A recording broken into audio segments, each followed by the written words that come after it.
అందరి వల్ల ప్రశాంతత లేకుండా పోయింది. దాన్ని వెతుక్కుంటూ నా అర్జున్తో పాటు ఇంత దూరం వస్తే ఇక్కడికి దాపురించావా? ఇంకోసారి నా జీవితంలో కలుగజేసుకుంటే చంపేస్తాను. వెళ్ళు.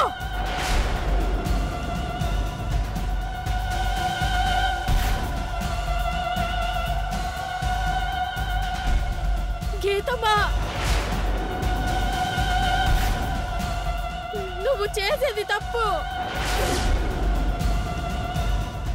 నీ ఆలోచన తప్పు. వద్దు, అలా చెయ్యొద్దు.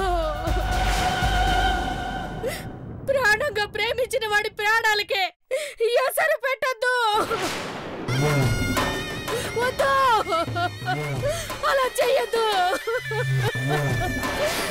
పద బాబా. గీతమ్మా,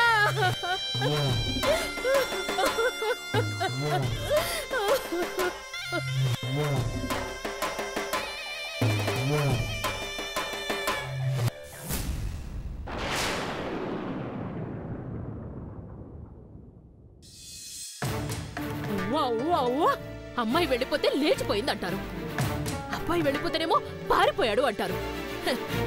అర్జున్ చెప్పి మరీ అంజలిని తీసుకెళ్ళిపోయాడంటే ఏమనుకోవాలి? ఆ పిచ్చిది గీతకు భయపడి పారిపోయాడు అనుకోవాలా? లేకపోతే అగ్ని సాక్షిగా అంజలి మెళ్ళ తాళి కట్టి మరీ లేపుకుపోయాడు అనుకోవాలా? చిచ్చి, నలుగురికి తెలిస్తే నవ్వురు పాలైపోతావు. ఎందుకే కాంతం అలా అరుస్తావు? వాళ్ళు ఎక్కడొక్కడ ప్రశాంతంగానే ఉంటారు కదా. ఫోన్ స్విచ్ ఆఫ్ చేసిన వాళ్ళు ప్రశాంతంగానే ఉంటారు. ఆ ఫోన్లకు ట్రై చేసే మనకే మనశ్శాంతి లేకుండా ఉంటుంది. శరవాణి యంత్రమందు విద్యుత్ సారము లేదేమో మాత. అసలు ఏం మాట్లాడుతున్నావే నువ్వు? మొబైల్లో ఛార్జింగ్ లేనట్టుందమ్మా. ఇంకా నయ్యం, ఛార్జింగ్ లేక హడవుల్లో పడి నడుచుకుంటా పోతున్నారేమో అని చెప్పలేదు. ఇప్పుడు ఏమైందమ్మా? నీ ప్రాబ్లం ఏంటి?